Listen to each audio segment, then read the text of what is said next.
The splintered wood of the church door bit into Lydia's palms as she shoved it open. The sound lost to the raucous laughter and stomping fiddle music from the front hall. Freedom was a raw, ragged gasp of frigid night air. It tasted of pine and panic. Her lungs burned with it, a fire more real than the lukewarm vows she had choked on less than an hour ago. Behind her, in that suffocating room filled with the scent of whiskey and sweat, was a man whose name she now wore like a brand. Mr. Alistair Finch, a man with hands like weathered slabs of rock and a gaze that stripped a soul bare, not with love, but with the cold appraisal of a cattleman judging new stock. Her wedding dress, a delicate thing of lace and seed pearls her mother had wept over, was already a casualty. The hem was torn, snagged on the rose bushes bordering the parsonage. A long, angry tear ran up the side, a testament to her scramble through a half-open window. A sharp pain shot up from her ankle, a fiery protest against the unforgiving, frozen earth. She had landed badly, twisting it in the fall from the window ledge.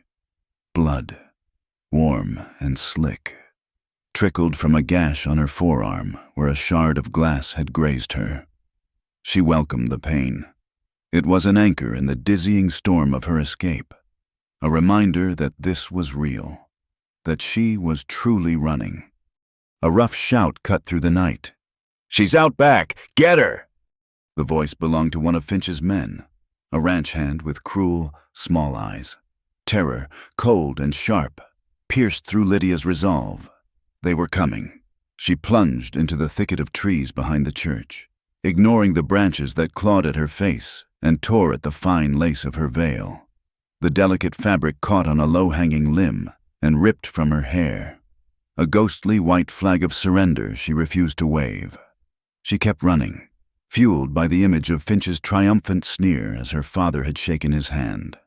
The debt settled, the daughter sold. The ground beneath her bare feet was a tapestry of agony. Stones, sharp as arrowheads, bruised her soles. Twigs and thorns embedded themselves in her skin. She had kicked off her satin slippers somewhere in the church hall. A final, defiant act before her flight. Now, the unforgiving wilderness demanded its price for her freedom. Each step was a fresh wave of pain, but the thought of Finch's touch was a far greater torment. She ran on, her breath coming in ragged, sobbing gasps. The sounds of pursuit grew fainter, swallowed by the vast, indifferent darkness of the plains. She did not know where she was going, only that she had to get away. Away from the town, away from the contract that bound her, away from the life that was no longer her own. The world dissolved into a blur of motion and pain. The moon, a sliver of bone-white light, offered little guidance. The plain stretched out before her, a dark, endless ocean of cracked earth and skeletal sagebrush. The cold began to seep into her bones, a deep, invasive chill that her thin lace dress could not repel. Shivers racked her body, violent and uncontrollable. Her ankle throbbed with a searing rhythm, each step a hammer blow of agony. Finally, her body betrayed her. Her legs gave way, and she collapsed onto the hard, unyielding ground. The world spun, the stars blurring into streaks of cold fire. The last thing she remembered was the vast, terrifying silence of the wilderness, a silence that felt as final as a tomb. Night fell, and with it, a profound, bone-deep cold. The wind whispered across the plains, a mournful, lonely sound that carried the scent of dust and decay. Lydia drifted in and out of consciousness, her mind a feverish landscape of fragmented memories. The weight of Finch's hand on her shoulder, the hollow sound of her father's voice, the glint of moonlight on the silver flask of the man chasing her. She was no longer running, but the fear remained, a cold knot in the pit of her stomach. The lace of her dress was stiff with frozen dew, her skin numb. She curled into a tight ball, a desperate attempt to preserve what little warmth she had left. The darkness was absolute, a thick, suffocating blanket that pressed down on her. She was alone, wounded, and freezing in the heart of a brutal, unforgiving land. Death, She thought with a strange, detached clarity, would be a quiet, cold affair. Jonah Cade rode with the ghost of a dead man at his back. The scent of cheap whiskey and blood still clung to his coat, a foul perfume that the clean, cold air of the high desert could not erase.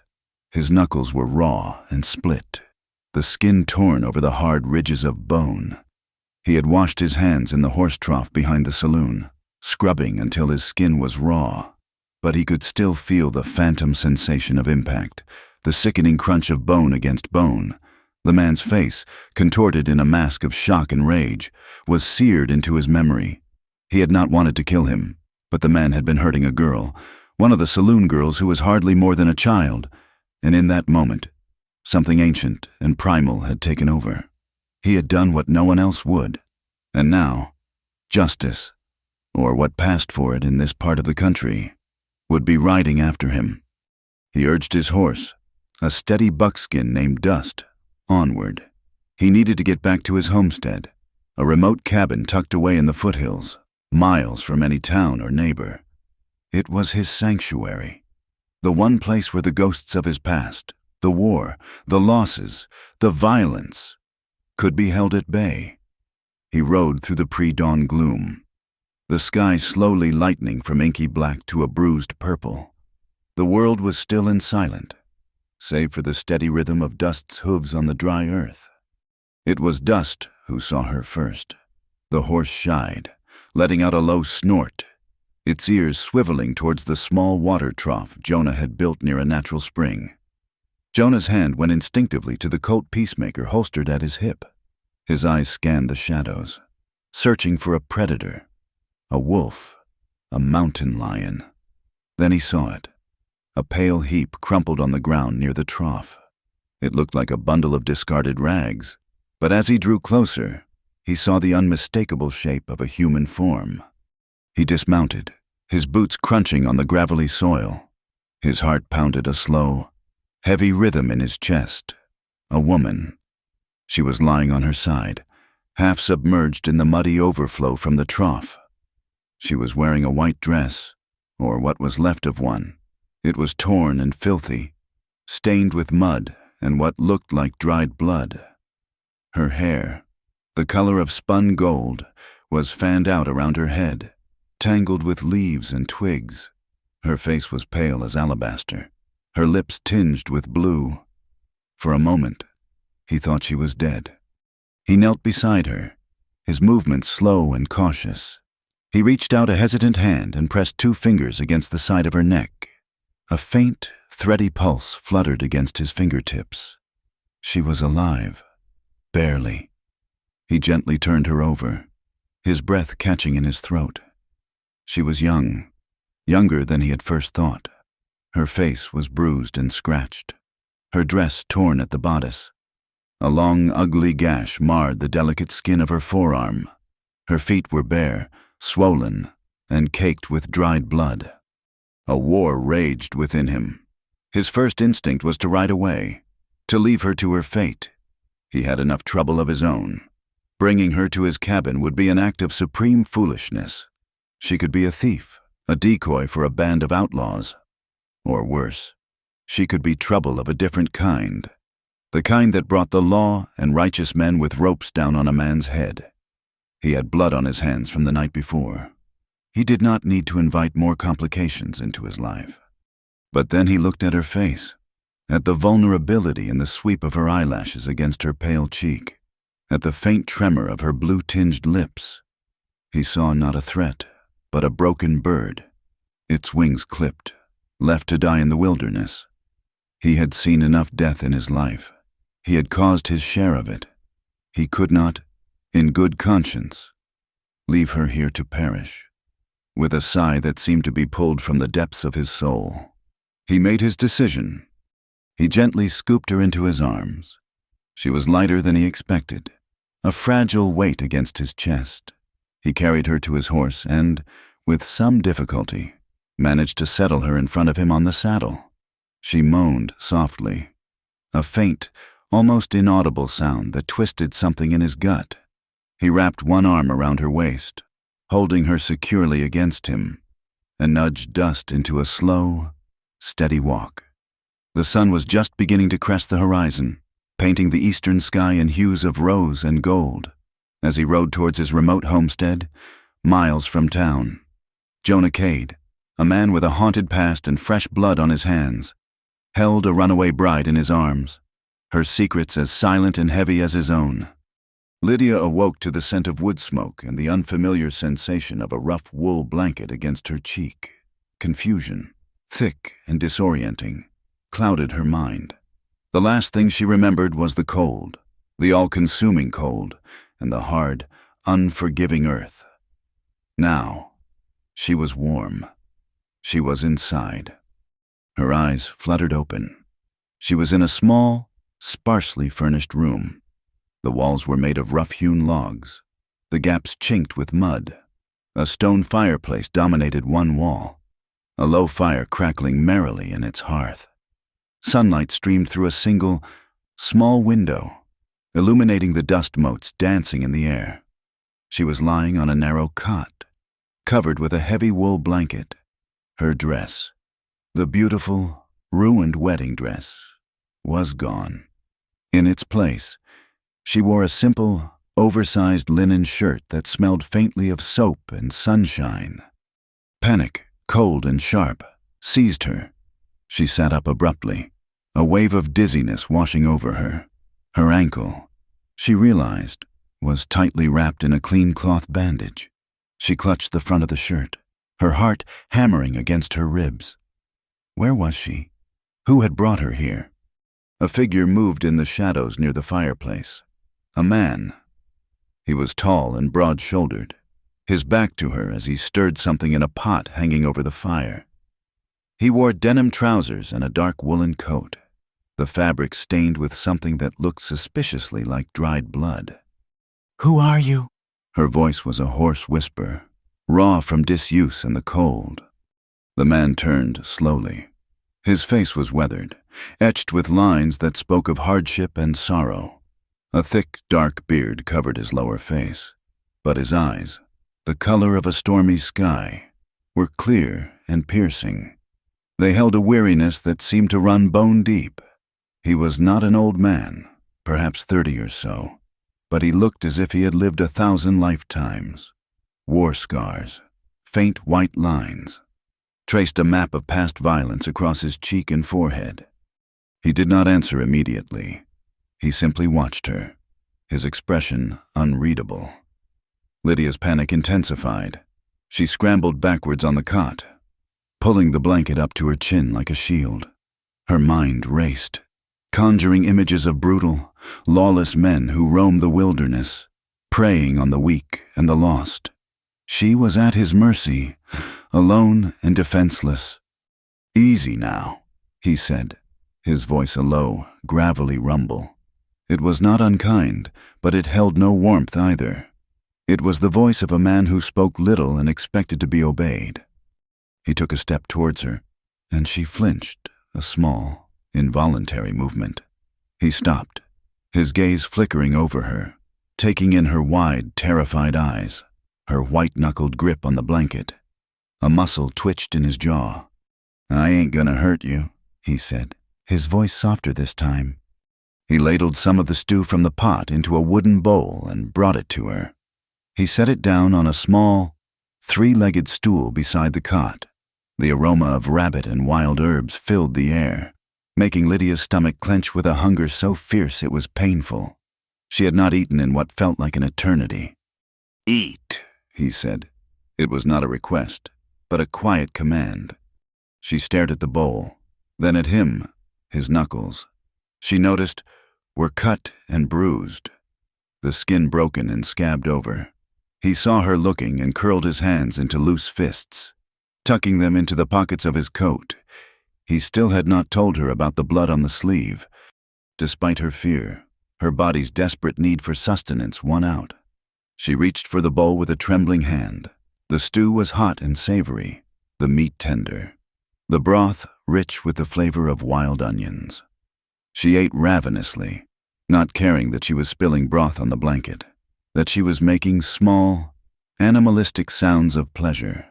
When she was finished, she looked up to find him watching her, his expression still unreadable. He took the empty bowl from her and set it on the floor. He then picked up a tin cup of water and held it out to her. She drank deeply, the cool water soothing her parched throat. "Where am I?" she asked, her voice a little stronger now. "My cabin," he answered simply. "Who are you?" He hesitated for a moment, as if weighing the cost of giving her his name. "Jonah Cade." She waited for him to ask her name, to ask where she had come from, why she was half dead in the wilderness in a ruined wedding dress. But he asked nothing. He simply stood there, a silent, brooding presence that filled the small cabin with an unspoken tension. I have to go," she said, her voice trembling. She tried to swing her legs over the side of the cot, but a sharp, stabbing pain in her ankle made her cry out. "You ain't going nowhere on that ankle," he said, his voice flat. "It's sprained, badly." He came closer and knelt beside the cot. Before she could protest, he gently unwrapped the bandage.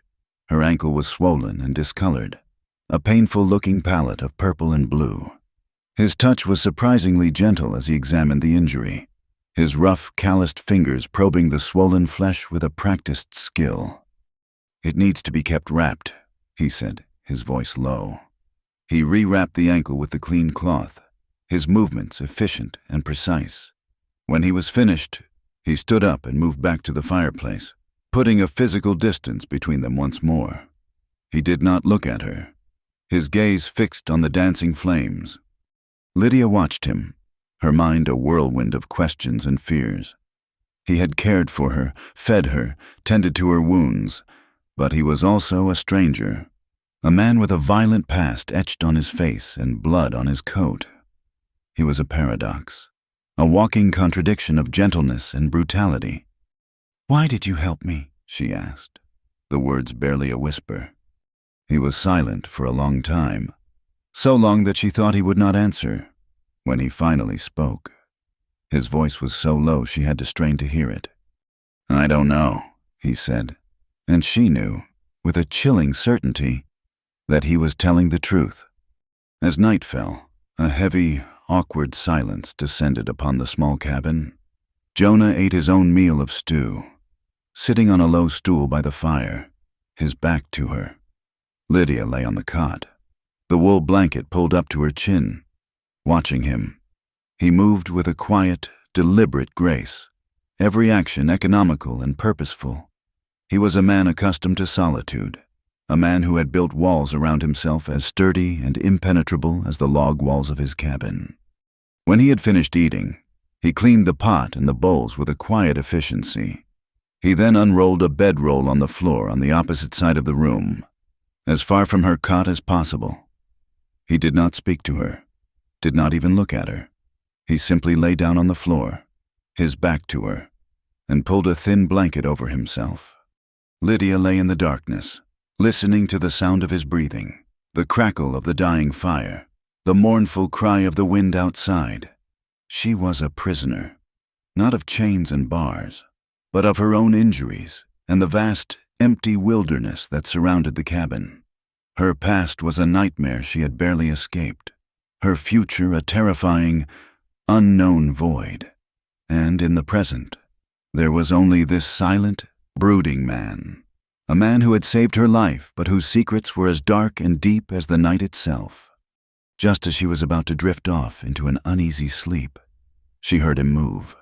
She tensed, her eyes flying open. He rose from his bedroll and walked to the small table by the door. He poured a cup of water from a bucket and brought it over to the stool beside her cot.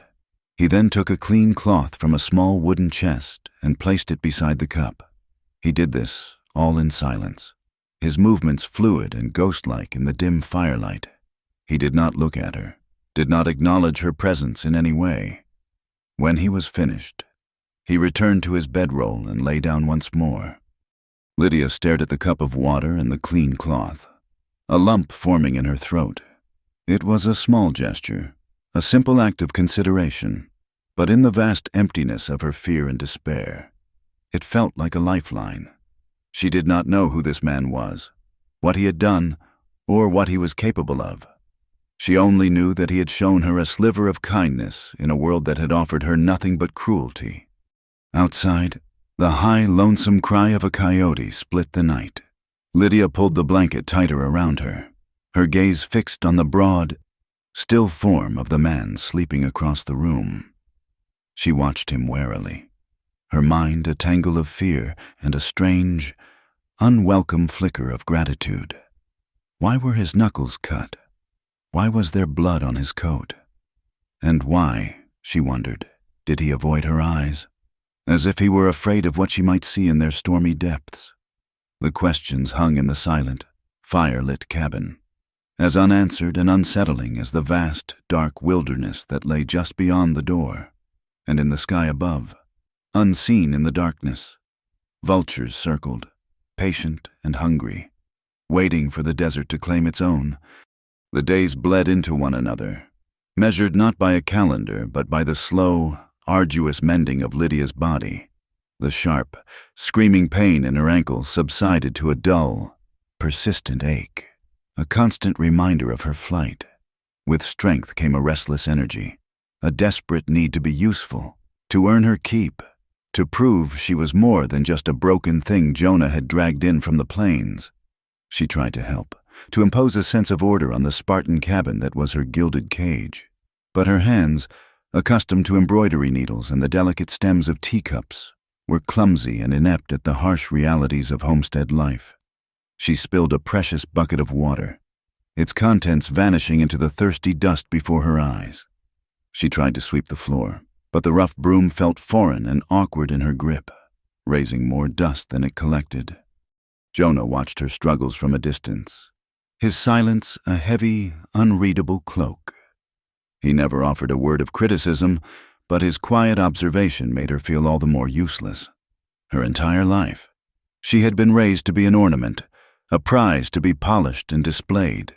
Here, in this world of raw survival, her accomplishments were worth less than nothing.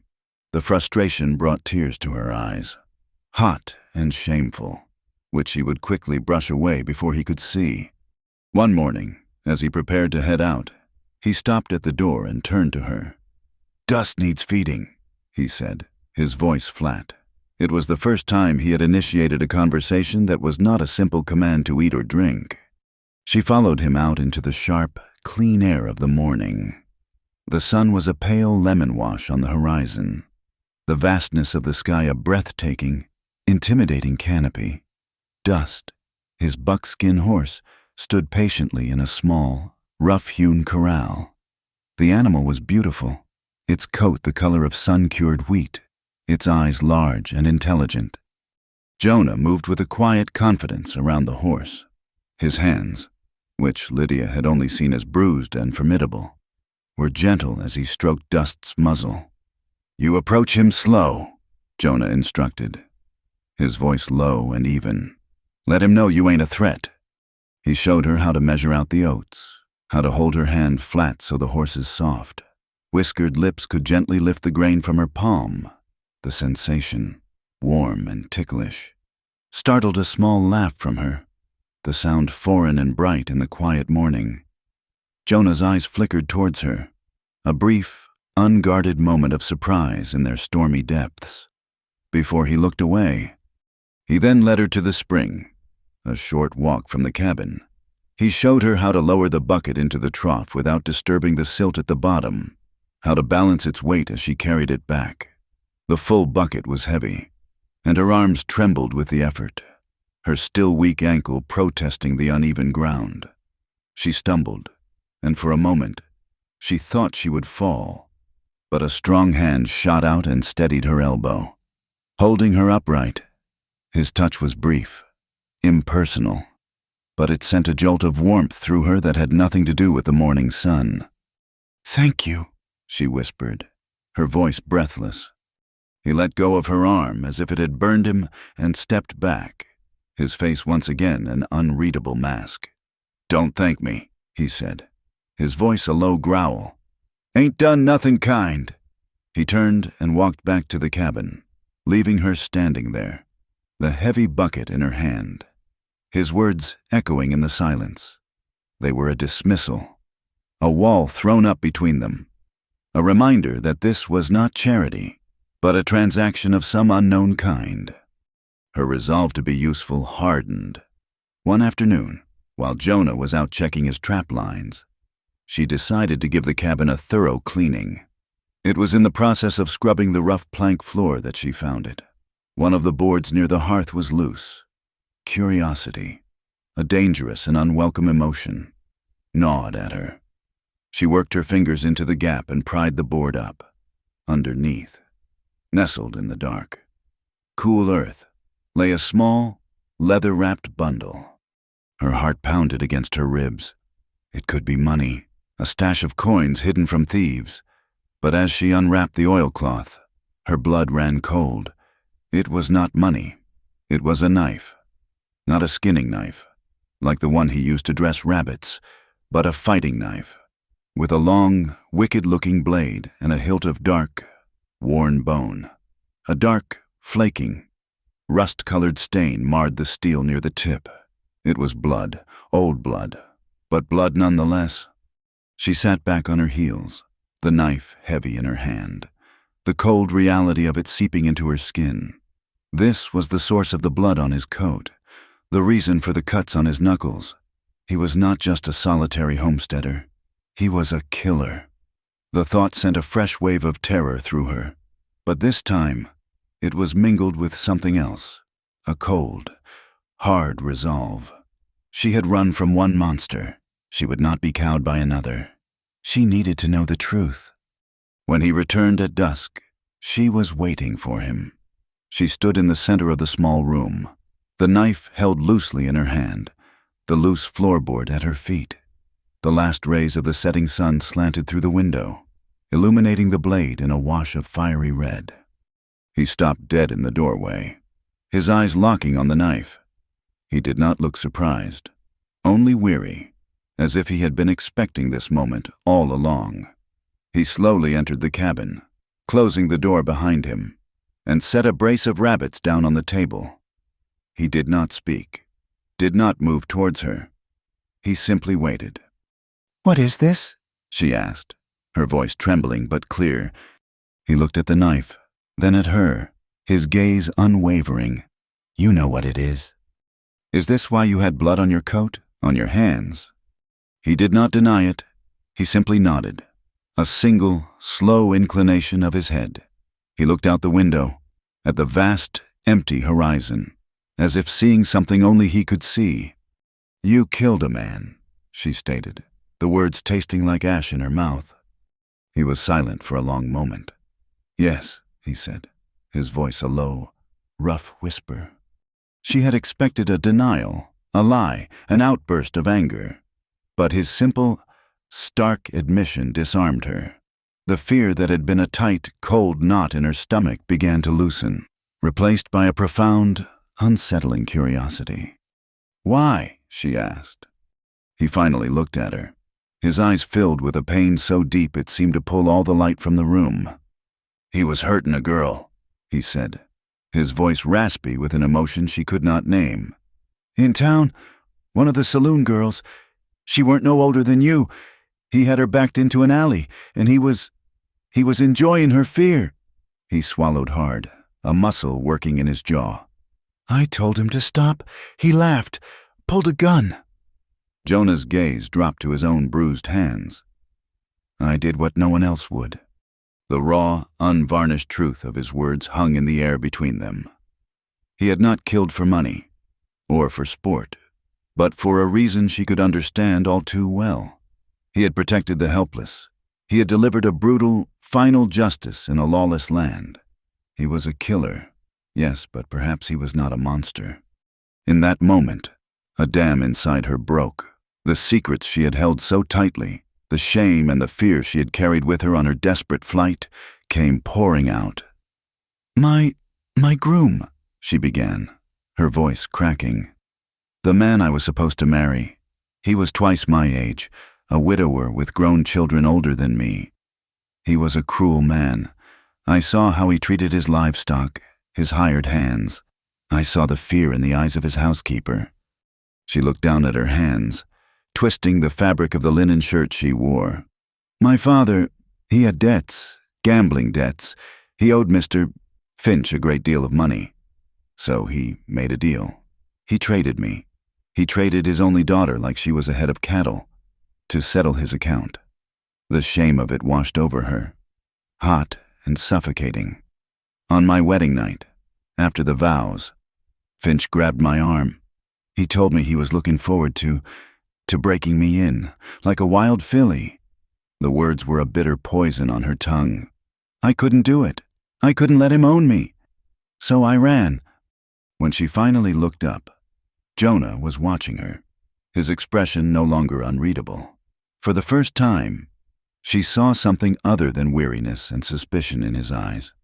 She saw a flicker of understanding, a shared recognition of the world's casual cruelty. He did not offer words of comfort. He was not a man built for such things. But his silence was no longer a wall between them. It was a shared space, a quiet acknowledgement of their common ground. They were both fugitives, both running from a world that had tried to break them. The confession changed the air in the cabin. The unspoken tension between them lessened, replaced by a fragile, unspoken truce. But their newfound peace was short-lived. The next day, the sky turned the color of a fresh bruise, and the wind began to howl, a low, mournful sound that promised a storm. The first fat drops of rain began to fall, and soon the downpour became a deluge, a relentless, deafening assault that turned the world outside into a gray, watery blur. The storm trapped them in the small cabin for days. The roof, which had seemed sturdy enough in the dry weather, revealed its flaws. A leak sprang in one corner, then another. Drip, drip, drip. The sound was a relentless metronome, marking the slow, suffocating passage of time. They moved the cot and Jonah's bedroll to the center of the room, the only dry spot left. The world shrank, their shared space becoming smaller and smaller until it was impossible to ignore each other's presence. Jonah worked silently, mending a saddle, sharpening his knives, his movements economical and precise.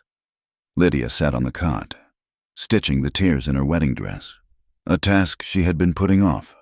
The dress was a symbol of everything she had fled, but it was also the only thing she owned in the world, apart from the shirt on her back.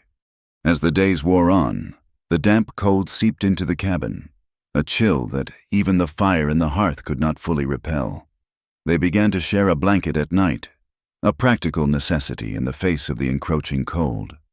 They lay on their separate beds, a chasm of floorboards between them, but the shared blanket was a tangible link, a silent acknowledgement of their mutual dependence.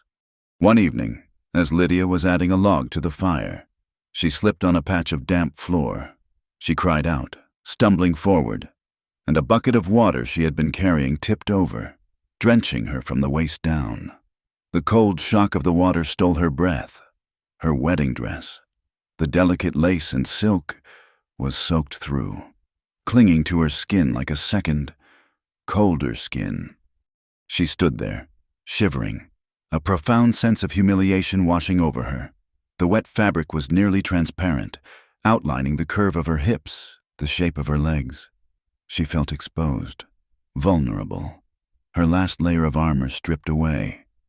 She turned away from Jonah, wrapping her arms around herself, trying to hide her body from his gaze. The silence in the cabin was thick and heavy. She could feel his eyes on her, and the thought made her skin burn. She expected him to say something, to make a crude joke, to look at her with the same appraising gaze as Alistair Finch, but he said nothing. The cold was becoming unbearable. Her teeth began to chatter, and her body shook with violent, uncontrollable shivers.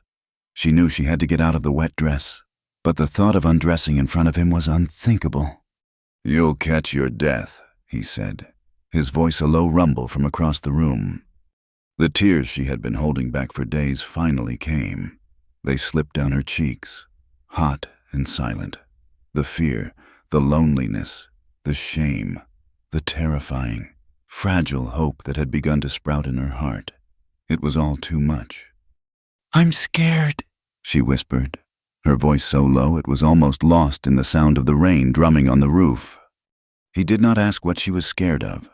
He seemed to understand that her fear was a vast, formless thing, a fear of the storm, of the future, of him, of herself.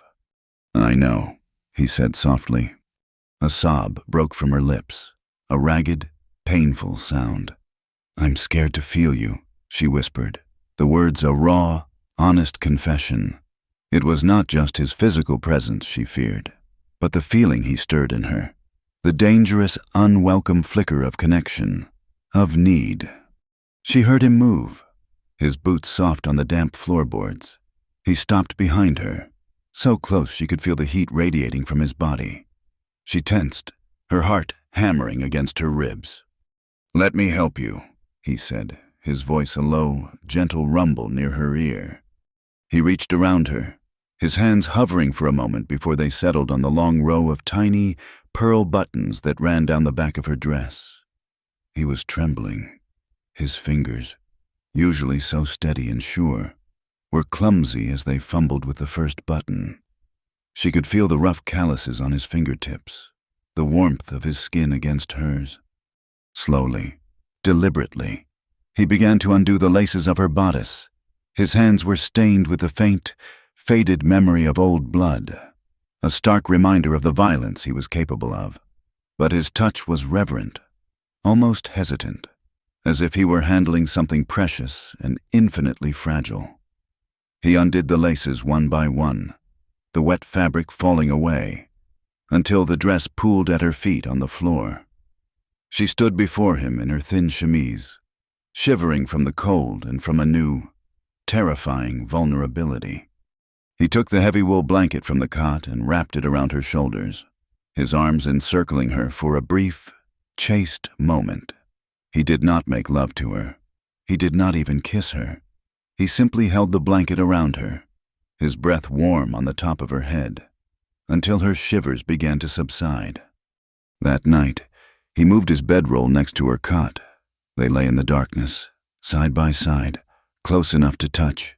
The storm raged outside, but inside the small, dry island in the center of the cabin, a profound stillness had fallen. In the middle of the night, Lydia reached out a hesitant hand and laid it on his bare chest. She could feel the steady, rhythmic beat of his heart beneath her palm, a solid, reassuring anchor in the tumultuous sea of her life. His breath hitched, his breathing uneven. He did not pull away. He simply lay there, still and silent, and for the first time since she had fled her own wedding, Lydia did not feel entirely alone. They were not lovers, not yet, but they were something more than strangers. They were two damaged souls, huddled together for warmth against the storm, their shared secrets a fragile bridge in the darkness. The storm broke as suddenly as it had arrived, leaving the world washed clean and glistening. A fragile, pristine silence settled over the plains, broken only by the cheerful dripping of water from the eaves of the cabin. The air smelled of damp earth and sage, a scent so clean and sharp it felt like a new beginning. But for Lydia, the silence was more unnerving than the storm's fury. The claustrophobic intimacy of the cabin, the necessity of their closeness, had vanished with the rain. Now, the space between them felt vast and charged, filled with the unspoken memory of his hands on her skin, of her head resting near his heart. She knew she had to leave. The thought was a cold, hard stone in her gut. She was a danger to him, a stray that had brought trouble to his doorstep. More than that, the fragile connection that had formed between them in the dark was a terrifying thing.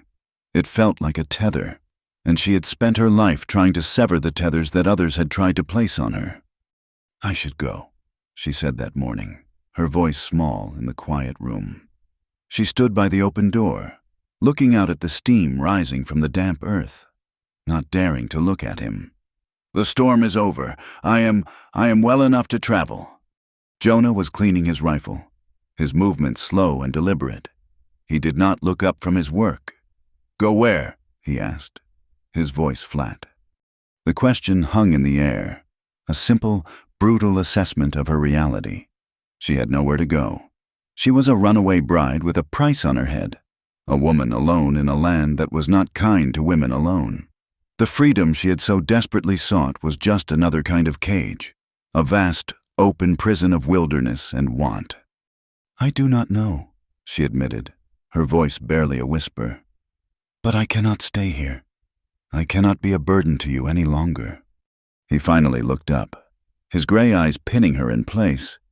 "You think you are a burden?" He gave a short, harsh laugh that held no humor. "Lady, you do not have the first idea of what a burden is." He set his rifle down and stood up, walking to stand in front of her. He was so close she could see the flecks of silver in his beard, the faint scar that cut through his eyebrow. "You can stay until spring," he said, his voice a low rumble. "Until the thaw. The mountain passes will be clear then. You can head west." He paused, his gaze hardening. "But make no mistake, they'll be looking for both of us soon."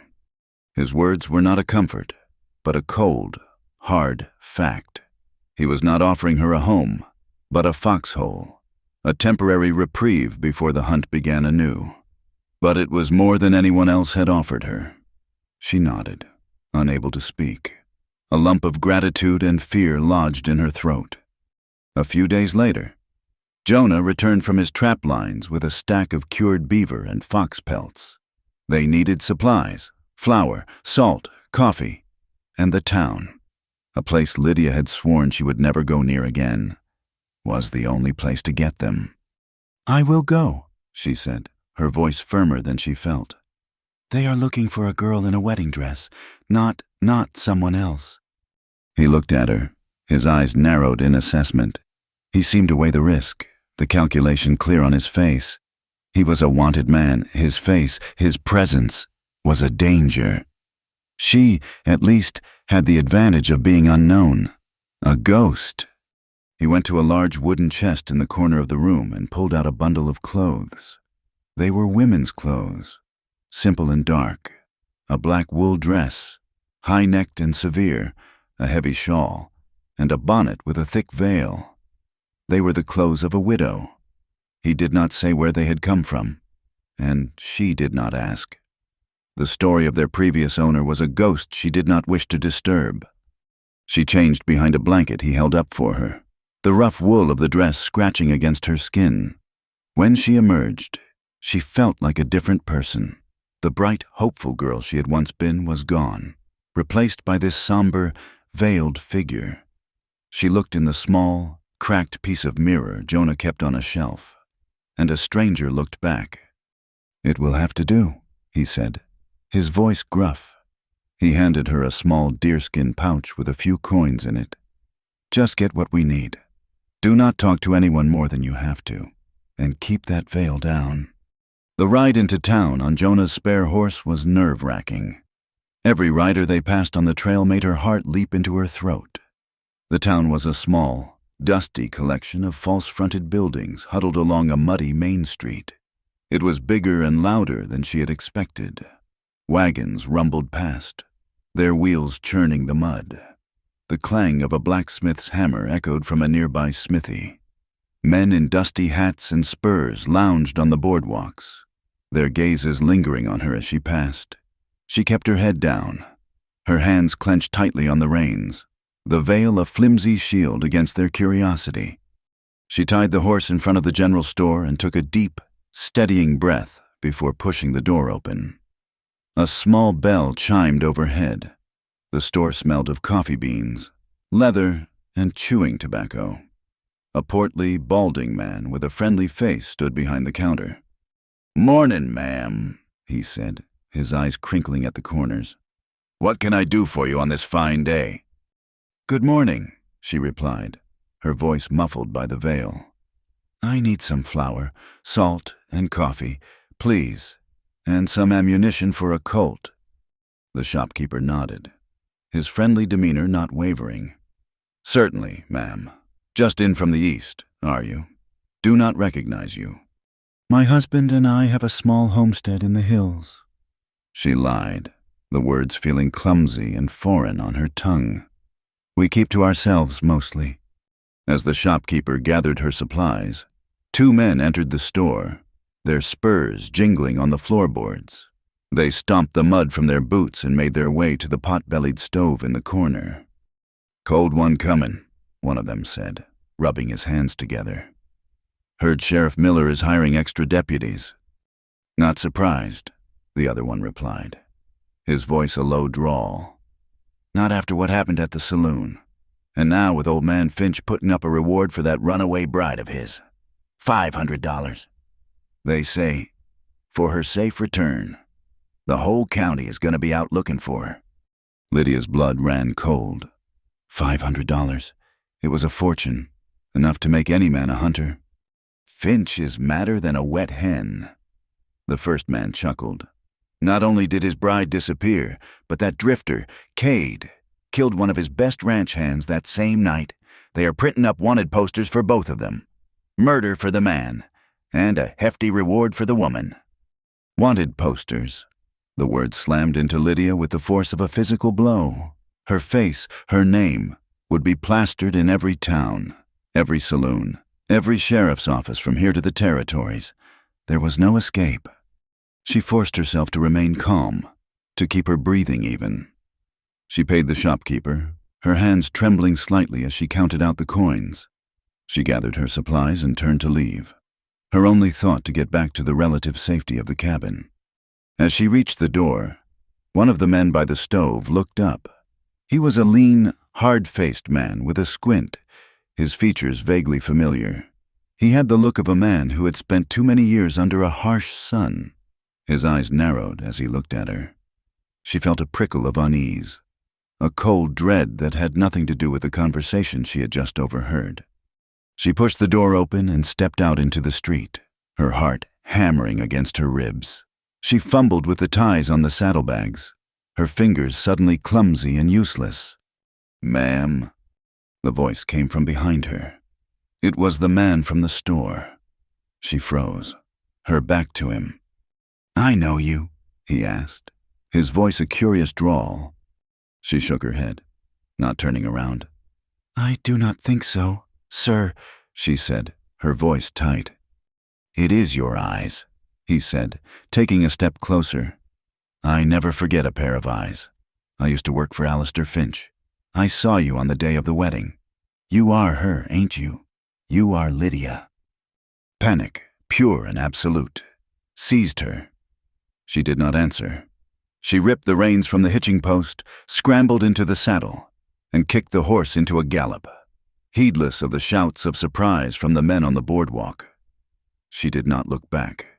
She rode out of town like a bat out of hell, the man's words chasing her, the muddy street and the false-fronted buildings a blur in her wake.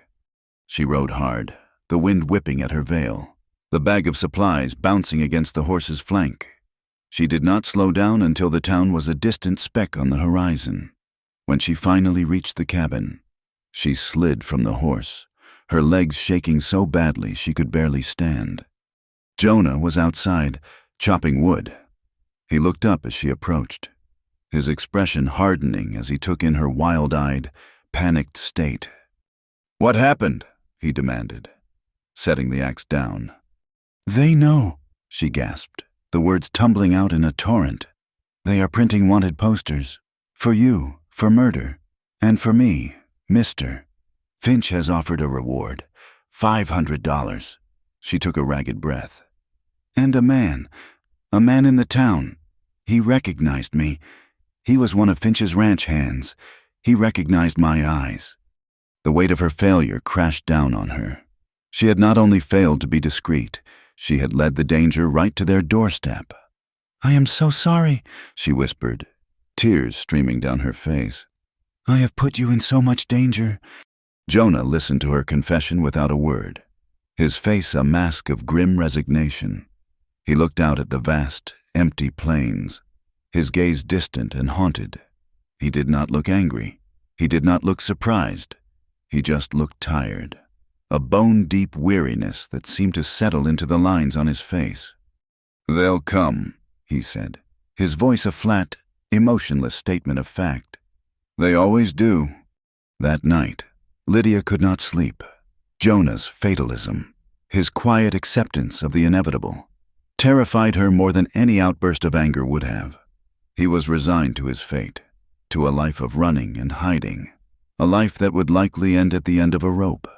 And she had tied her own fate to his. She was the reason they would come here. If she were gone, perhaps they would not look so hard. Perhaps he would have a chance.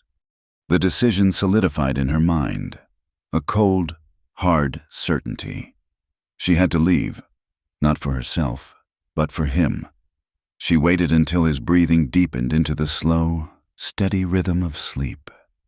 Then, she slipped out of the cot, her movements as silent as a moth's wing. She dressed in the widow's weeds, a fitting attire for the ghost she was about to become. She gathered what little she had, a half-eaten biscuit, a small water skin. She would not take one of his horses. She would leave on foot, just as she had arrived. She would lead them away from him, a desperate, hopeless decoy. She slipped out of the cabin, the night air a cold shock against her skin. The moon was a bright, silver coin in a sky full of glittering stars. She made her way towards the creek, the sound of the running water a mournful whisper in the silence. She had to get away, to disappear into the vast, forgiving darkness of the wilderness. She had almost reached the bank of the creek when a shadow detached itself from the deeper shadows of the cottonwood trees. A figure stepped into the moonlight, blocking her path. It was Jonah. "Where do you think you are going?" he asked, his voice a low, dangerous growl. She stopped, her heart sinking. He had known. Of course, he had known. He was a man who slept with one eye open, a man who had survived by anticipating the moves of his enemies. "I am leaving," she said, lifting her chin in a show of defiance she did not feel. "You cannot stop me." "The hell I cannot," he said, taking a step closer. "You will not last a day out here alone. You know that." "It is better than staying here and watching you hang," she cried, the words torn from her throat. "They are coming for you because of me. I will not have your death on my conscience." "My death is my own business," he said, his voice hard as iron. "It has been riding on my shoulder for a long time. It has nothing to do with you." "That is a lie," she yelled, her voice breaking. "I cannot live with a man who might hang. I cannot live with that fear, that waiting." He was in front of her now, his presence overwhelming in the moonlight. He grabbed her by the shoulders, his grip not gentle, but not cruel either. It was the grip of a man desperate to make her understand. "Then I'll die before they touch you," he said, his voice a raw, ragged promise. His eyes, in the moonlight, were ablaze with a fierce, protective fire she had never seen before. The world seemed to stop. The sound of the creek, the whisper of the wind, the vast, cold light of the stars. It all faded away. There was only the heat of his hands on her shoulders, the intensity of his gaze, the earth-shattering finality of his words. The argument, the fear, the desperation, it all imploded, collapsing in on itself until there was only one possible outcome. She did not know who moved first. She only knew that one moment they were standing apart, and the next, his mouth was on hers. It was not a gentle kiss. It was hard, desperate, a collision of two broken people who had nothing left to lose. It was a kiss of anger and fear, of gratitude and a wild, untamable yearning. It was the kiss of a man who had been starved for a lifetime and a woman who had never been truly touched. She kissed him back with all the pent-up frustration and terror and loneliness that had been her constant companions for as long as she could remember. She clung to him, her fingers digging into the rough fabric of his shirt, as if he were the only solid thing in a world that was threatening to spin apart. He broke the kiss, his breath coming in ragged gasps.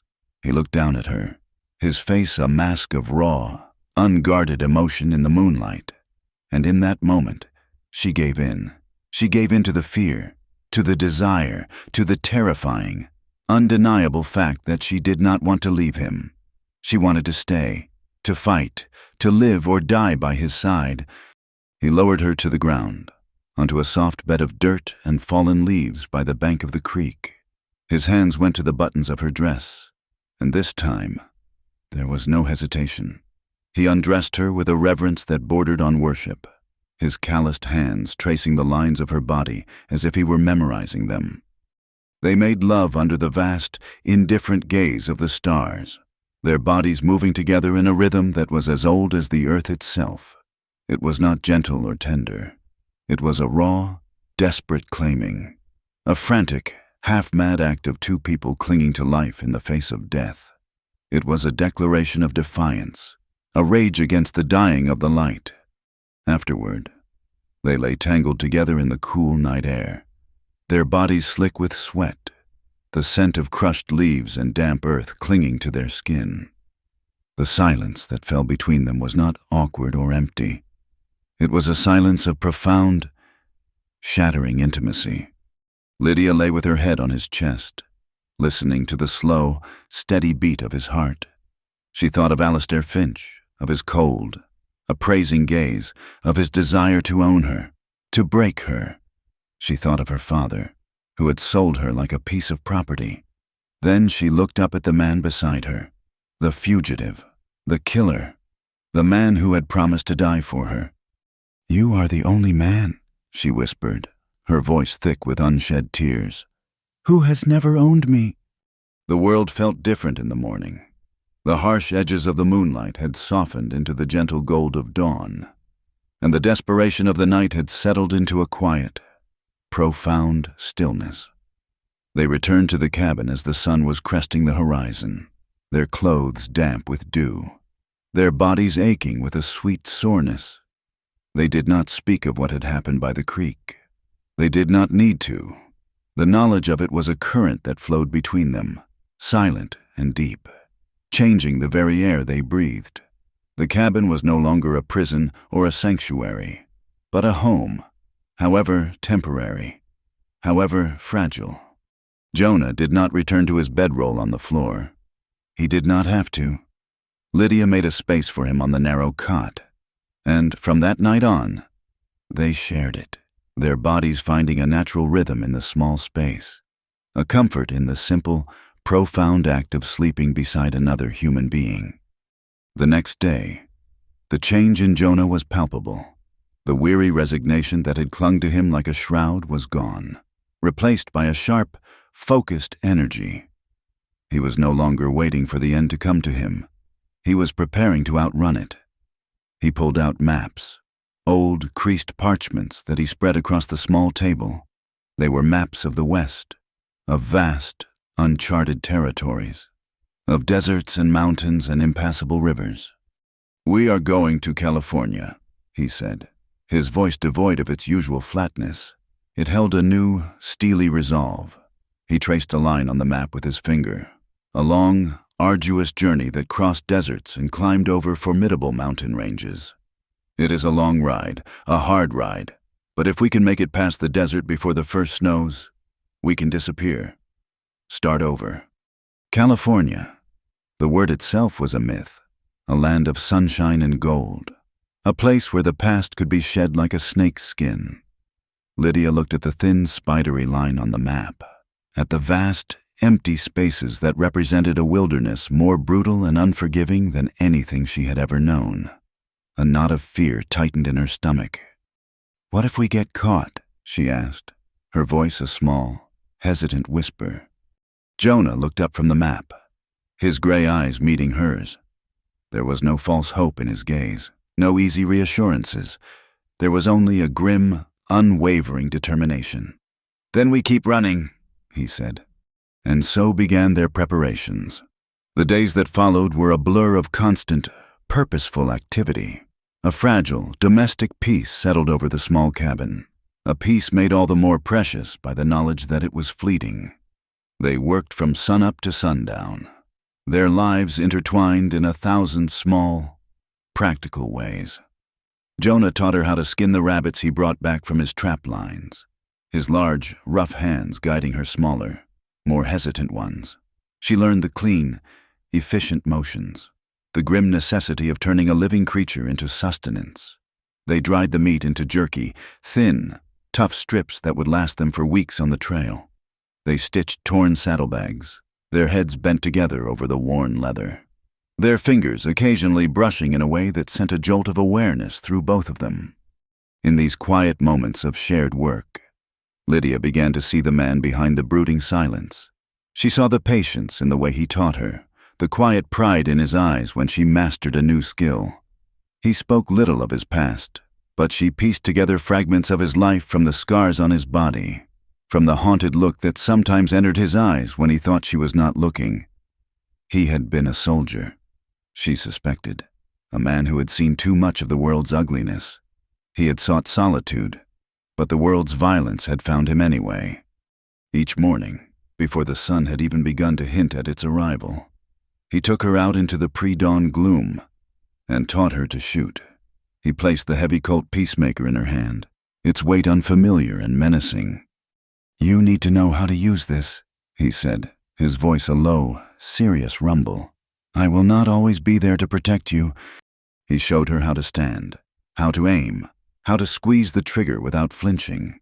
Her first few shots went wide, the recoil of the gun jarring her arm, the explosion of sound making her flinch. But she was a determined student.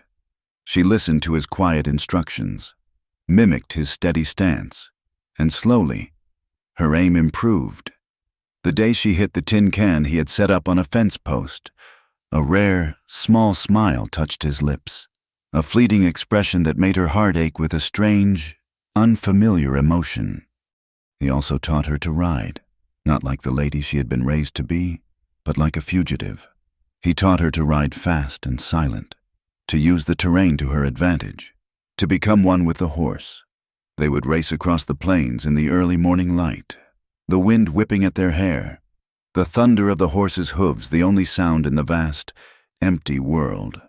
For the first time in her life, Lydia felt a sense of power, a sense of control over her own destiny. She was no longer a fragile doll to be protected and bartered. She was becoming a survivor. At night, exhausted from their long days of work, they would fall into the narrow cot, their bodies fitting together as if they had been made for each other.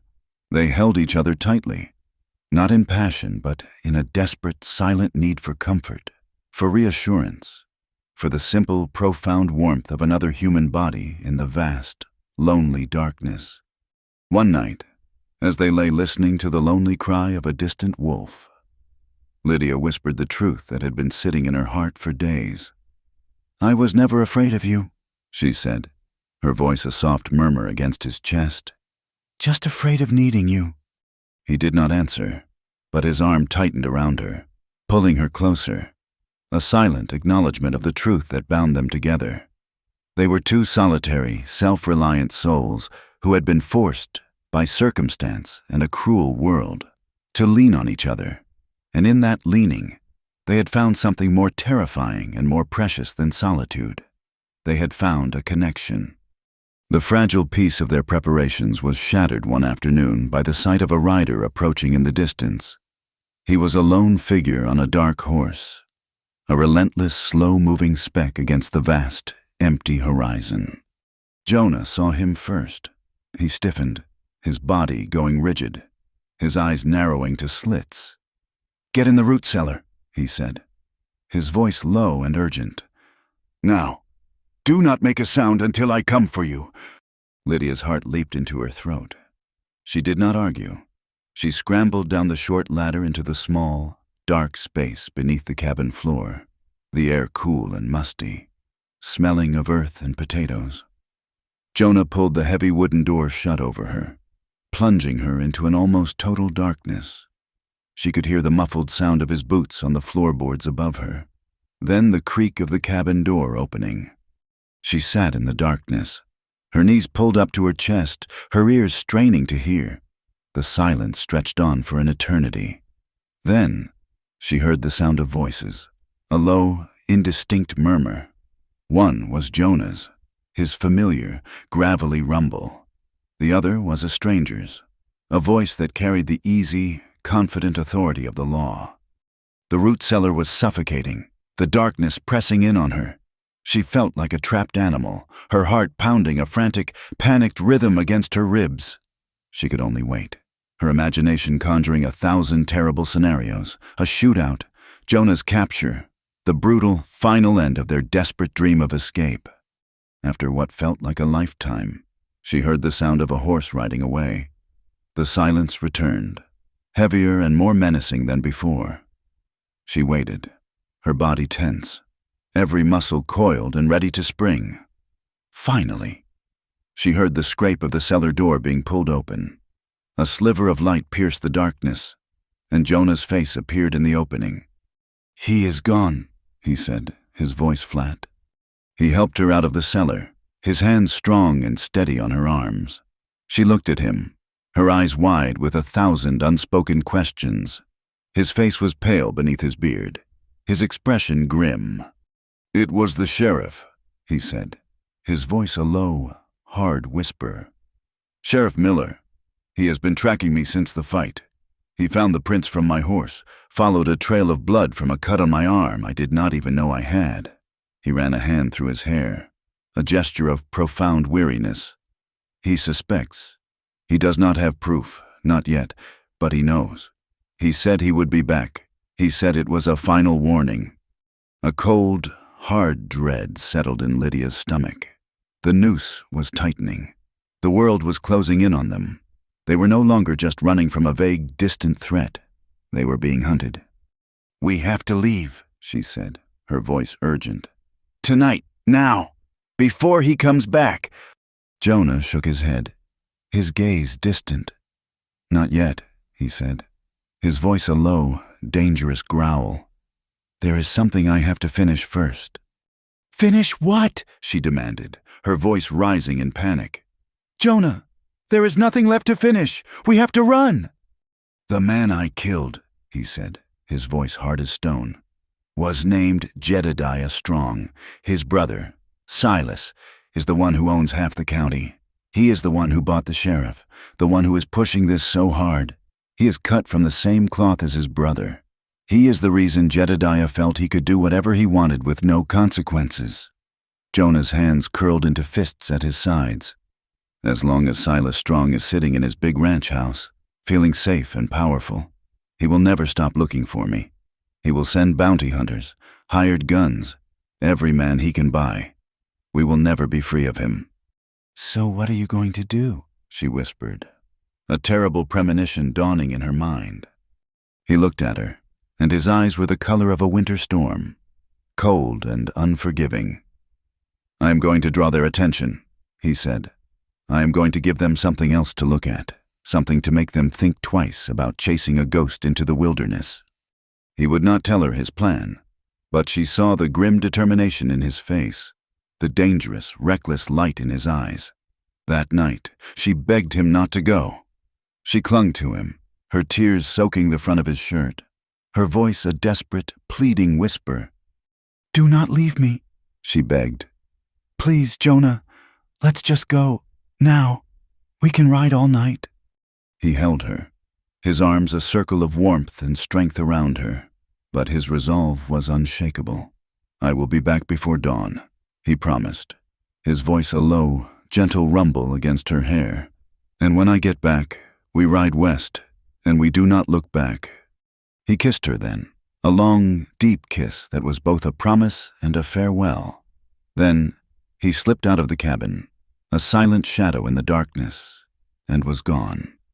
Lydia spent the night in a state of agonizing suspense. She paced the small cabin, her mind a whirlwind of fear and prayer. Every snap of a twig outside, every hoot of an owl, sent a fresh wave of terror through her. She imagined him caught, imagined a shootout, imagined him lying dead in the dusty street of the town. The hours crawled by, each one a small eternity. Just before dawn, when the sky was beginning to lighten from inky black to a soft, bruised purple, she saw it, a faint orange glow on the eastern horizon, in the direction of the town. It was too bright to be the sunrise. It flickered and pulsed, an angry, malevolent light that seemed to stain the sky. A fire, a very big fire. A short time later, she heard the sound of a horse approaching at a gallop. She ran to the door, her heart in her throat, and saw Jonah riding out of the gloom, his face illuminated by the distant, fiery glow. He reined his horse to a stop in front of the cabin, his face grim, his clothes smelling of smoke. He did not need to tell her what he had done. She knew. He had ridden into town, a ghost in the night, and gone to the Strong Ranch. He had confronted the dead man's brother, not with words, but with an act of defiance so bold, so reckless, that it would be talked about for years to come. He had burned Silas Strong's barn to the ground, a massive, arrogant structure that was the symbol of his wealth and power. And in the dirt in front of the burning structure, he had left a mark, a simple, stark brand from a running iron he had heated in the flames. The letters C for Cade, a challenge, a declaration of war. He had not run from the fight. He had brought the fight to them. And now, they would have no choice but to run for their lives. There was no time for farewells, no lingering look back at the small cabin that had been their world. They fled before the sun, riding out under a sky bruised purple and choked with the greasy, black smoke of Silas Strong's burning ambition. The air was thick with the scent of ash and retribution, a funeral pyre for the life Jonah had tried to leave behind, and a baptism by fire for the one Lydia was just beginning. She rode behind him on dust, her arms wrapped tightly around his waist, her cheek pressed against the solid, reassuring expanse of his back. He had insisted she take the other horse, but she had refused. The thought of being separated, even by a few feet, was unbearable. She needed to feel the steady rise and fall of his chest, the warmth of his body against hers, a constant, living anchor in the chaos. In her hair, she had tied a strip of lace torn from the sleeve of her ruined wedding dress. It was a strange, defiant banner, a remnant of a girl who no longer existed, repurposed for a journey she had never imagined. It whipped in the wind, a pale ghost against the dark curtain of her hair. They rode west, always west, chasing the setting sun and fleeing the rising one. The land they entered was a brutal, elemental thing, a place of harsh beauty and unforgiving truths. The rolling plains gave way to a fractured, broken country of jagged cliffs and deep, shadowy canyons. The scale of it was humbling, a constant reminder of their own insignificance. They were two small, desperate figures moving across a vast, indifferent canvas. The sun was a merciless hammer, beating down on them, baking the moisture from their skin and cracking their lips. The wind was a constant, abrasive whisper, carrying dust that gritted between their teeth and worked its way into every fold of their clothing. Lydia learned a new language, the language of survival. She learned the taste of alkali dust, the burn of a sun-scalded neck, the deep, satisfying ache of muscles used to their limit. She learned that silence was a shield, that a small fire was a beacon of hope in the vast, crushing darkness, and that the simple act of sharing a piece of dried meat could be more intimate than 1,000 whispered words. Their journey was measured in a series of small, desperate hurdles. One day, they came to a river, swollen and brown with melted snow from the high country. It was not wide, but it was fast. A churning, angry torrent that tore at the banks and dragged at the roots of the cottonwood trees. "We have to cross," Jonas said, his voice grim as he surveyed the water. "Going around would take days, and we do not have days." He urged Dust into the water first, the powerful horse planting its feet, fighting the current. He made it to the other side and turned, shouting instructions to her over the roar of the water. Lydia's horse was younger, less steady. It hesitated at the water's edge, its eyes rolling in fear. She urged it forward, her heart pounding a frantic rhythm against her ribs. They were halfway across when the horse lost its footing on a slick, unseen rock.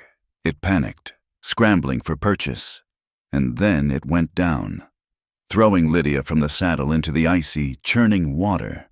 The cold was a physical blow, stealing the air from her lungs. The current grabbed her, a powerful, invisible hand that pulled her under, tumbling her over and over in a disorienting, suffocating chaos of brown water and black fear. Her heavy wool dress was a shroud, dragging her down.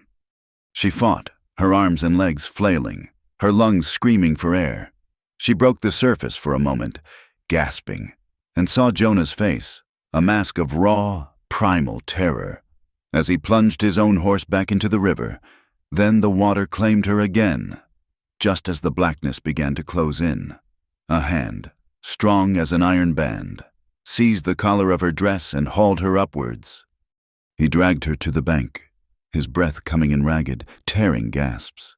She lay on the muddy ground, coughing up water, her body shaking with a violent, uncontrollable chill.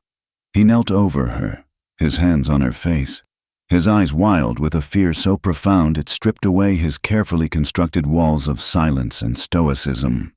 Lydia, he choked out, her name a raw, broken sound on his lips. Lydia, look at me. She opened her eyes and saw her own terror reflected in his.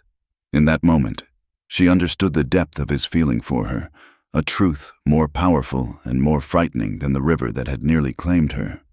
He had not just saved her life, he had shown her his soul. They camped that night in a shallow cave carved into the side of a cliff, their clothes steaming by a small, smoky fire.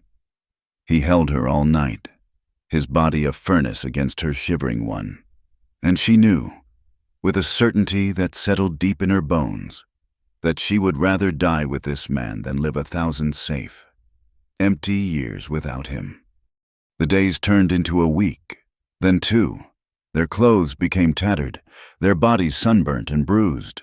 They slept in caves and rock shelters, their beds the hard, unforgiving earth. They ate what they could catch, rabbits, squirrels, the occasional scrawny bird, and their water was often gritty and warm. But in the midst of the hardship, a strange, fierce beauty bloomed. They saw sunsets that set the sky on fire, and they slept under a blanket of stars so thick and bright, it felt as if they could reach out and touch them. They were stripped of everything but each other, and in that stark, elemental world, their bond was forged in a fire hotter than any sun. Lydia began to notice a change in Jonah. It was subtle at first, a slight shadow under his eyes, a tightness around his mouth that had not been there before. He moved a little more slowly, a little more stiffly. Sometimes, when he thought she was not looking, she would see him press a hand against his side, a fleeting, almost imperceptible gesture of pain. She asked him if he was all right, but he would just grunt a non-committal answer and change the subject. He was a man who held his pain close, who saw any admission of weakness as a fatal flaw. But she knew him now, knew the landscape of his silence, and she could read the signs of a storm brewing within him.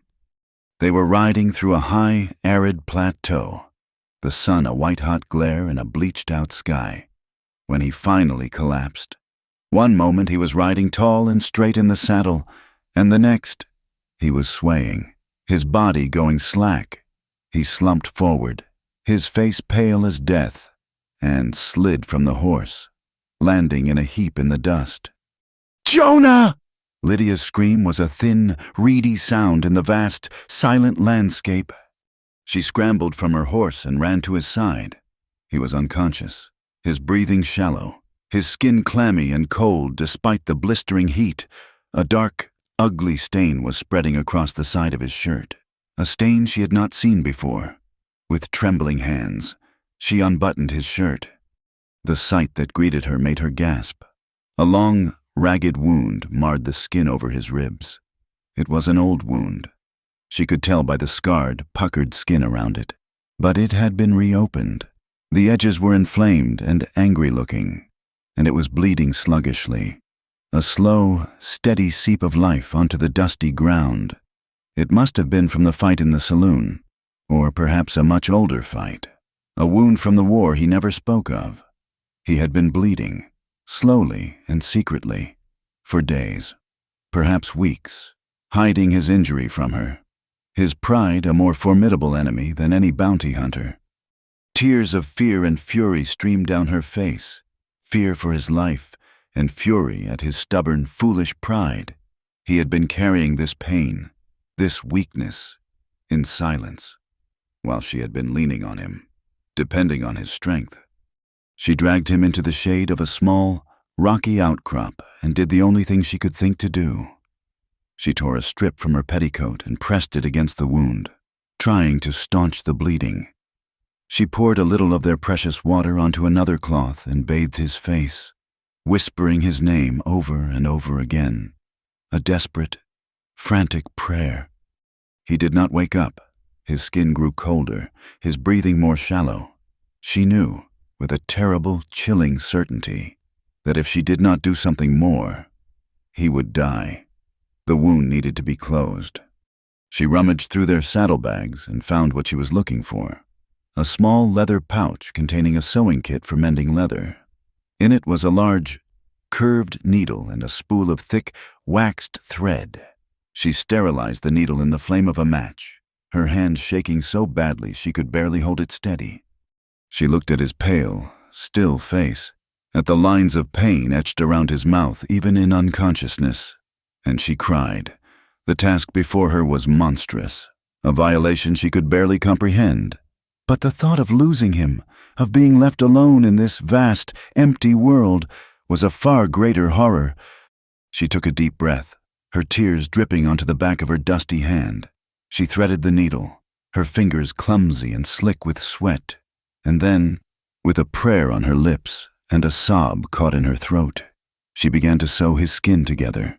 The needle was thick and blunt, and the flesh was tough. Each stitch was an agony, a small act of brutality that made her stomach churn. But she did not stop. She pulled the edges of the wound together, her stitches clumsy and uneven, a testament to her trembling hands and her desperate, loving haste.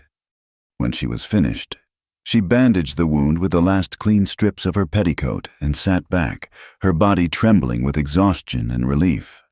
He was still unconscious, but his breathing seemed a little deeper, his color a little less pale.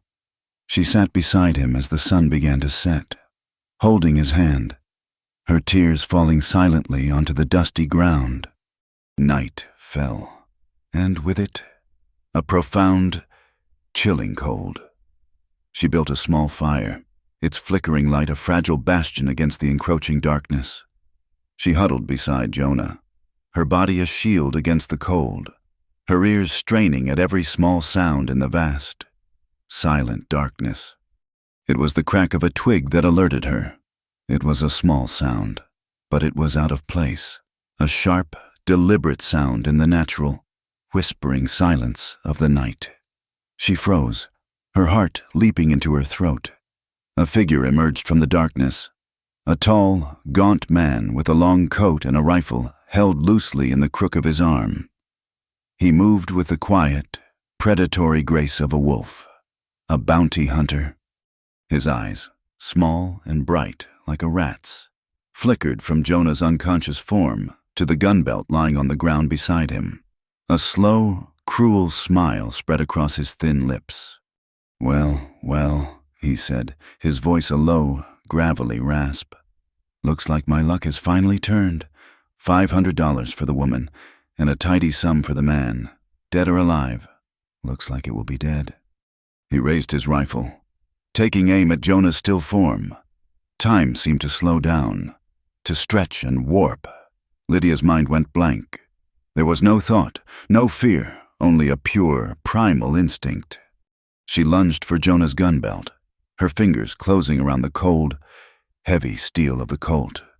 The bounty hunter, surprised by her sudden movement, hesitated for a fraction of a second. It was all the time she needed. She raised the gun, both hands clasped around the grip to steady it, just as Jonah had taught her. She looked down the barrel and saw the man's surprised face, his mouth open in a silent O. And then she pulled the trigger. The explosion was deafening, a roar that shattered the night's silence.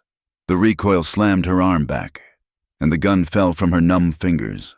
The bounty hunter staggered backwards, a look of profound, almost comical surprise on his face. He clutched at his chest, where a dark, spreading stain was blossoming on his coat. He opened his mouth to speak, but only a gurgle came out. Then He crumpled to the ground and lay still. The silence that followed was more profound, more terrifying than the gunshot. Lydia stared at the body, at the still, lifeless form lying in the dirt, and a wave of nausea washed over her. She had killed a man. The thought was a cold, hard stone in her gut, the line that had separated her from Jonah, the line between victim and survivor, between the hunted and the hunter, had been erased. But there was no time for remorse, no time for horror.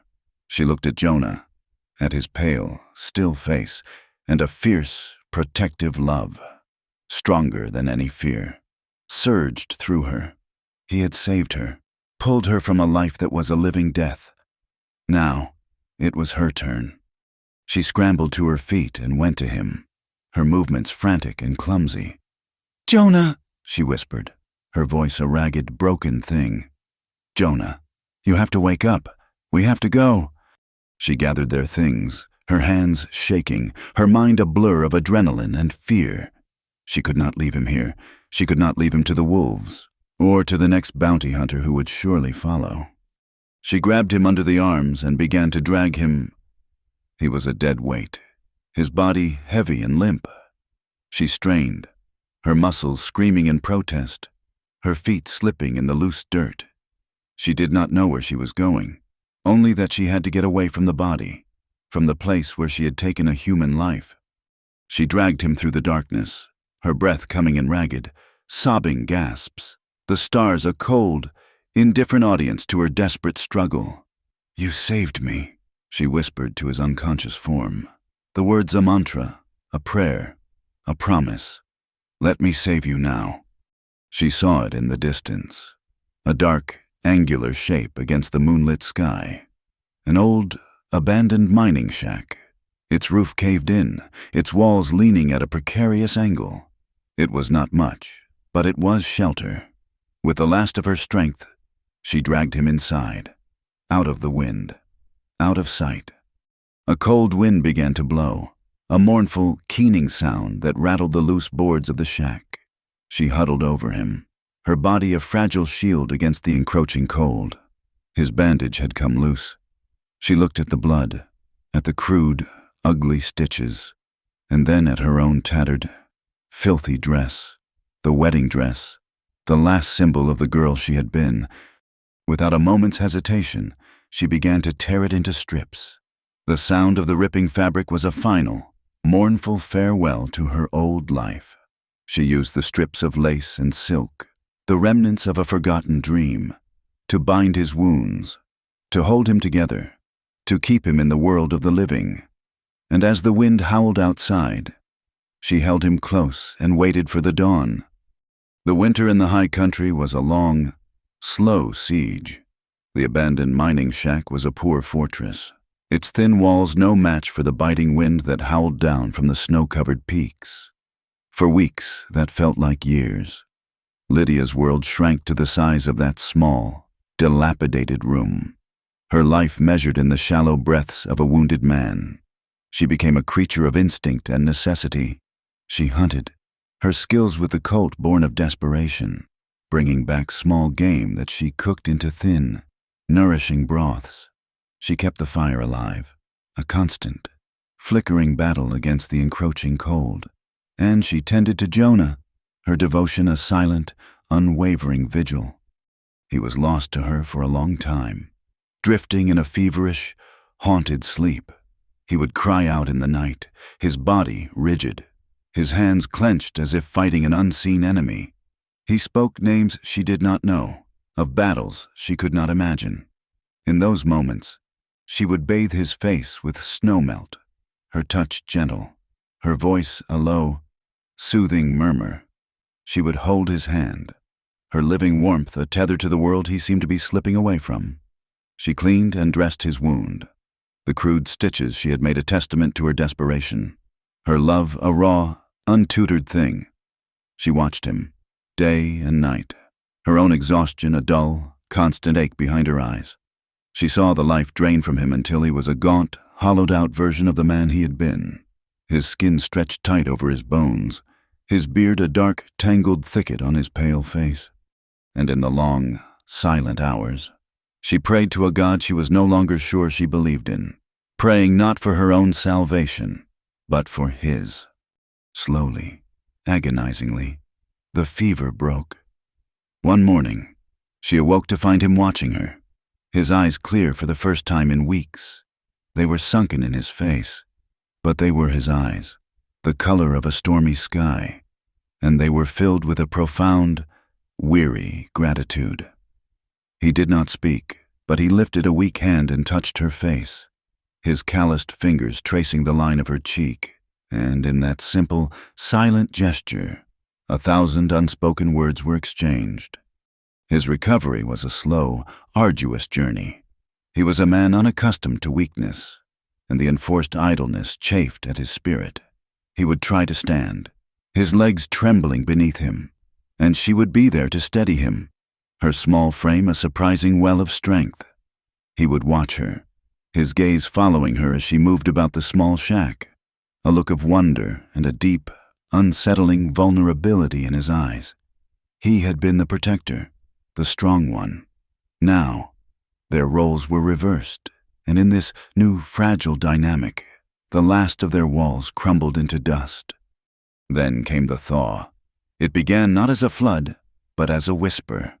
A single drop of water from a melting icicle, the sound of running water beneath the snow, the call of a bird, a hopeful, tentative note in the vast, white silence. Spring began to creep into the high country, a slow, green tide that pushed back the dead. White hand of winter. The snow receded, revealing the damp, sleeping earth beneath. The air lost its sharp, biting edge, softening with the promise of warmth, of life, of new beginnings. One afternoon, Jonah, leaning on a makeshift crutch, stood with her at the door of the shack, looking out at the valley below. He was still thin, his body a map of scars and hardship, but the light was returning to his eyes, a quiet, steady flame. He had been silent for a long time, his gaze fixed on the distant, snow-capped peaks. He took her hand, his fingers lacing through hers, a gesture that was at once familiar and new. "Let's stop running," he said, his voice a low, rough whisper that was almost lost in the sound of the wind. He turned to look at her, his gaze so direct, so full of a raw, naked hope that it stole the breath from her lungs. "Let's just live." The words were a prayer, a plea, a declaration. They were the most beautiful words she had ever heard. Tears welled in her eyes, tears not of sorrow, but of a profound, overwhelming relief. She had been running for so long, she had forgotten what it was like to stand still. She nodded, unable to speak, and squeezed his hand. Her answer a silent, fervent promise. It was Lydia who found the place. A few days later, when Jonah was strong enough for a short ride, they left the mining shack behind and followed a small, clear river down out of the mountains, tucked into a small, sheltered valley, half hidden by a stand of aspens, were the remains of an old homestead. It was a broken, forgotten place. The cabin was little more than a ruin, its roof caved in, its windows dark, empty eyes. The porch had collapsed into a pile of rotting timbers, and the fields were overgrown with weeds and sagebrush, but the stone chimney was still standing, solid and defiant, and the river, a ribbon of life-giving silver, ran along the edge of the property. The soil, when Lydia crumbled it in her hand, was dark and rich. It was a place of ghosts, a place of endings, but it was also, she knew with a certainty that settled deep in her soul, a place of beginnings. They worked with the fierce, focused energy of two people building not just a home, but a new world. They cleared the land, their hands raw, their muscles screaming in protest. They felled trees and, with a strength Lydia did not know she possessed, they dragged the logs to the cabin. Jonah, drawing on a knowledge he had learned long ago, taught her how to hew the logs, how to fit them together, how to chink the gaps with mud and moss. They rebuilt the roof, a slow, arduous process that left them exhausted and covered in dust at the end of each day. They were not just mending a broken building. They were mending the broken pieces of their own lives, fitting them together, making them whole. In the midst of the hard labor, something new and fragile began to grow between them. They talked, not of the past, but of the future. They planned a garden, argued good-naturedly over where to plant the corn and the beans. They fell into a comfortable, easy rhythm, their movements a silent, intuitive dance of shared purpose. One afternoon, as they were trying to lift a heavy timber into place for the new porch, Jonah slipped in the mud. He went down in a comical, flailing heap, his face a mask of stunned surprise, and for the first time, Lydia laughed. It was not a small, hesitant sound, but a full, rich, belly laugh, a sound of pure, unadulterated joy that echoed in the quiet valley. Jonah looked up at her, a slow, spreading grin transforming his usually somber face. And then he was laughing too, a deep, rumbling sound that seemed to come from the very depths of his soul. They laughed until they were weak, until tears streamed down their faces. Two mud-spattered fools laughing at the sheer, improbable wonder of being alive. When the porch was finished, a sturdy, solid structure that smelled of fresh-cut pine, Jonah turned to her, his eyes shining. He swept her up into his arms, his hold strong and sure. "It is tradition," he said, his voice a low, playful rumble. He carried her across the new porch and through the empty, doorless frame of the entrance to the cabin. He carried her over the threshold of their new life. News from the world they had left behind came to them in trickles, carried by the occasional trapper or prospector who passed through the valley. They learned that Sheriff Miller, the lawman who had hunted Jonah, had been arrested, his long career of corruption and bribery finally brought to light by a federal marshal. They learned that Silas Strong, his fortune crippled by the loss of his barn and a series of bad investments, had sold his ranch and moved back east, his thirst for vengeance cooled by the harsh realities of a changing world. The bounty for Jonah was no longer active. The wanted posters had been torn down, his name forgotten, a ghost story told in dusty saloons. And one day, a prospector, sharing their fire for a night, told them a story he had heard in a town far to the south. It was a story of a wealthy rancher named Finch, who had lost everything in a card game, his land, his cattle, his pride. He and his family had packed up and moved away, disgraced and forgotten. No one was looking for a runaway bride named Lydia anymore. Her old life, the life she had fled in terror, had simply vanished, like a bad dream in the morning light. They were free. The word was so large, so profound. It took them days to fully comprehend its meaning. They were no longer fugitives. They were simply a man and a woman, building a home in a quiet, forgotten valley. One quiet night, as they sat by the fire in their newly finished cabin, the air was filled with a sense of peace so deep, so profound. It was almost a physical presence. The firelight danced on the rough-hewn walls, painting the small room in hues of gold and amber.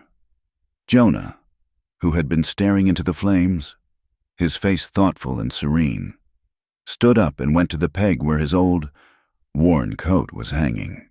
It was the coat he had been wearing the night he found her, the coat that had been stained with the blood of Jedediah Strong. He took it down and came to where she was sitting on a low stool. He did not speak. He simply draped the coat over her shoulders, its heavy wool a familiar, comforting weight. He knelt before her, his hands resting on her knees, his gaze so full of a deep, reverent love that it made her heart ache. He did not have a ring. He did not have fine words. He had only himself, his past, his future, and he was laying it all at her feet. Tears welled in her eyes, blurring the firelight into a soft, golden haze. She reached out a trembling hand and touched the old, faded bloodstain on the fabric. It was a part of their story, a symbol of the violence and the pain that had brought them together, a mark of the man he was, a man who had done a terrible thing for a righteous reason. She looked into his eyes, into the stormy gray depths that had once held so much pain and were now filled with a quiet, steady light. I'm not scared anymore, she whispered, her voice thick with emotion.